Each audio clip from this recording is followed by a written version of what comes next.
पकड़ा गया ईडी का गिरफ्तारी घोटाला, संजय सिंह को बेल, ईडी की बोलती बंद। नमस्कार, मैं हूं रचना सिंह।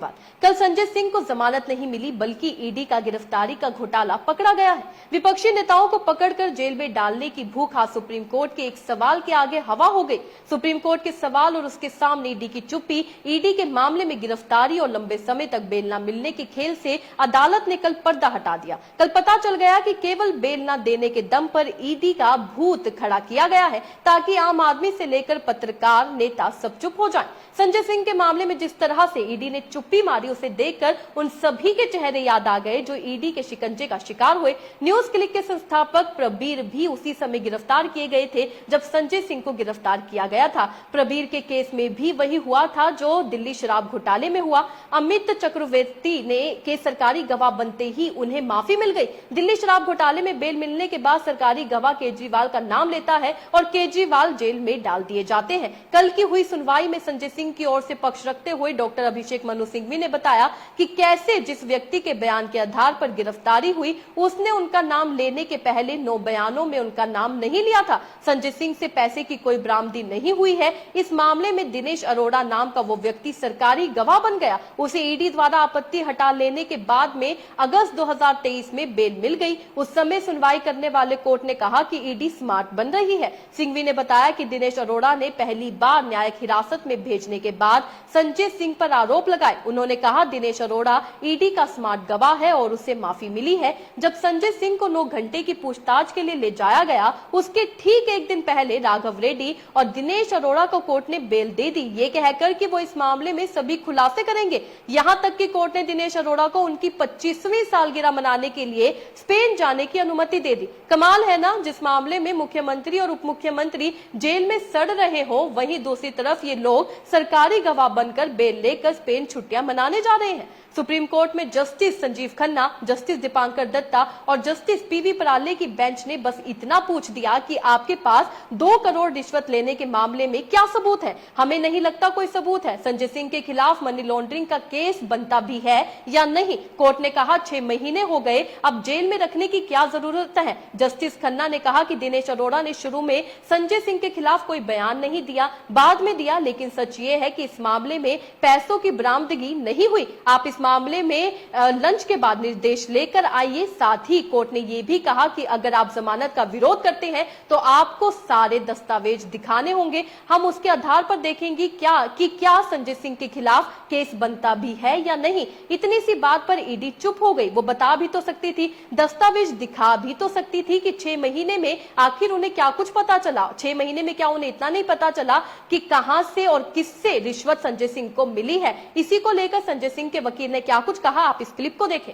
ईडी ने इस बेल को बिल्कुल ही अपोज नहीं किया। वो क्यों नहीं किया? क्योंकि आज अदालत की कार्रवाई में माननीय जजेस ने ईडी से 3 सवाल पूछे संजय सिंह जी को लेकर। पहला कि पिछले 6 महीने से आपने जो है गिरफ्तार कर रखा है, आप ये बताएं कि आगे जो है इनको गिरफ्तार रखने का क्या मकसद है, क्यों गिरफ्तार रखना चाहते हैं। दूसरा, आपने ये आरोप लगाया है कि इन्होंने 2 करोड़ रुपए की घूस ली तथाकथित एक्साइज घोटाले के मामले में।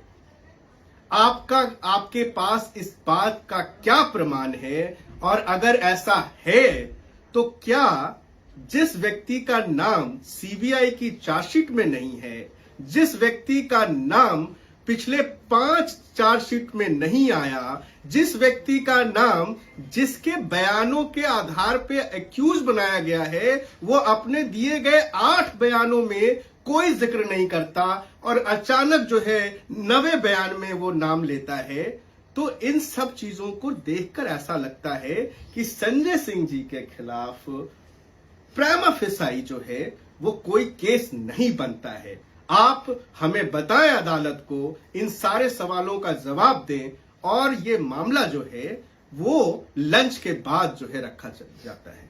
लंच के बाद जब ईडी आती है, ईडी के वकील से जब पूछा जाता है कि आपको क्या कहना है, तो ये बहुत आश्चर्यजनक हुआ कि जिस मामले में जिस व्यक्ति को 6.5 महीने से गिरफ्तार करके रखा गया है और ईडी कह रही थी कि हमारे पास सबूतों का पुलिंदा है, उनको 2 शब्द नहीं मिले उनके जमानत के विरोध करने के लिए, और उन्होंने कहा कि संजय सिंह जी को बेल दे दी जाए, हमें कोई आपत्ति नहीं है। ये कमाल की बात है ना, भारत की सबसे शक्तिशाली संस्था ईडी को यह पता ही नहीं चला कि संजय सिंह को 2 करोड़ आखिर किसने दिए और कैसे दिए। अगर ऐसा ही चलता रहा तो यह देश, अगर इस देश की बात की जाए तो ये सिर्फ और सिर्फ एक फ्रॉड बनकर रह जाएगा, और यहाँ पर जो कुछ भी ईडी के द्वारा किया जा रहा है वो कहीं ना कहीं गलत है, क्योंकि संजय सिंह को बेल तो जरूर मिल गई है, संजय सिंह को जमानत जरूर मिल गई है, लेकिन जिस तरीके से 6 महीने तक उनको जेल में रखा गया वो सही नहीं था। अब आपको क्या पैटर्न समझ आ रहा है? अब आप इस पैटर्न को समझने की कोशिश कीजिए। इस पैटर्न से आप ये समझ पाएंगे कि पहले किस मामले में जो है किसी नेता को गिरफ्तार किया जाता है, फिर उनसे बार बार इस मामले को लेकर पूछताछ की जाती है, उसमें वो किसी भी नेता का नाम नहीं लेते हैं। ऐसे में जिस तरीके से जब वो थक हार जाते हैं, जब वो टूट जाते हैं, तब वो किसी नेता का नाम लेते हैं और उसके बाद उन्हें सरकारी गवाह बनाकर सामने लाया जाता है और उन्हें बेल भी दी जाती है। ये पूरा षड्यंत्र जो है किस तरीके से रचा जा रहा है कि आप उस षड्यंत्र को समझ पा रहे हैं। वहीं पर मनीष सिसोदिया, सत्येंद्र जैन और केजरीवाल जैसे नेताओं को गिरफ्तार कर जेल में डाल दिया गया है। आपको वो तस्वीर याद है जब संजय को गिरफ्तार कर ले जाया जा रहा था? उस समय दावा तो ऐसा किया गया जैसे सभी खुलासे बस कुछ ही दिन में हो जाएंगे।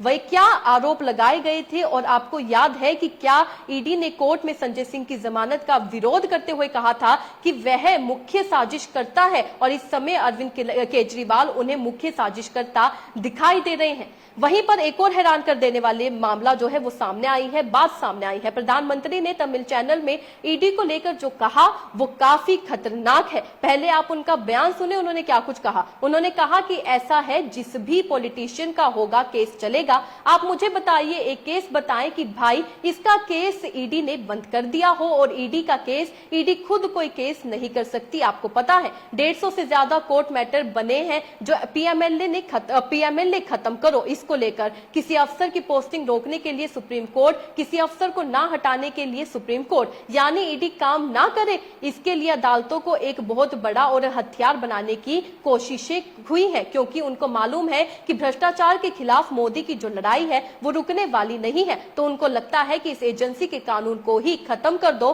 ताकि देश में भ्रष्टाचार की बातें कोई कर ना पाए, लड़ाई लड़ ना पाए। क्या ये बयान अटपटा नहीं है? हथियार ईडी को बनाया जा रहा है या कोर्ट को? आप समझिए, कोर्ट ने सिर्फ एक छोटा सा सवाल कर दिया ईडी के सामने संजय सिंह के मामले में कि ईडी की बोलती बंद हो गई। ईडी ऐसा काम कर रही है कि 6 महीने से एक सांसद को जेल में बंद कर दिया गया और पता ही नहीं चला कि उस सांसद को करोड़ों रुपए कहां से मिले और उसके पास कैसे आए। हालांकि जब उनकी गिरफ्तारी हुई थी तब तो बड़े बड़े दावे किए गए थे। ईडी ने यह दावा किया था कि उन्होंने 2 करोड़ रुपए की रिश्वत ली है, साथ में यह भी दावा किया गया था कि इस पूरे मामले में वो मुख्य साजिश करता है। लेकिन सवाल ये उठता है कि अब जब 6 महीने के बाद उन्हें जमानत मिली, जब कोर्ट ने उनसे दस्तावेज मांगे, तब ईडी ने चुप्पी क्यों साध दी? तब ईडी चुप नजर क्यों आई? तब ईडी ने कुछ क्यों नहीं कहा? क्या ईडी के पास कहने को कुछ भी नहीं था, या फिर 6 महीने काफी कम रह गए ईडी के लिए? क्योंकि 6 महीने में तो ईडी की बात की जाए तो हमारे देश की शक्तिशाली संस्था ईडी है, एजेंसी है, जिसको सिर्फ 1 महीना लगता है अगर उसको किसी भी चीज को लेकर छानबीन करनी है। यहाँ तो 6 महीने दिए गए थे। क्या 6 महीने काफी नहीं थे? संजय सिंह के इस मामले में ईडी की चुप्पी ने यह साफ जाहिर कर दिया है कि उनके पास कोई भी सबूत नहीं था, और ये जो गिरफ्तारियां की जा रही हैं ये सही नहीं है। आपको क्या लगता है? अपने राय कमेंट पे लिखकर जरूर बताइएगा। इसी तरीके से देश और दुनिया से जुड़ी हर छोटी सी बड़ी अपडेट के लिए FBN यानी फ्रंटलाइन ब्रेकिंग न्यूज के साथ बने रहिएगा। धन्यवाद।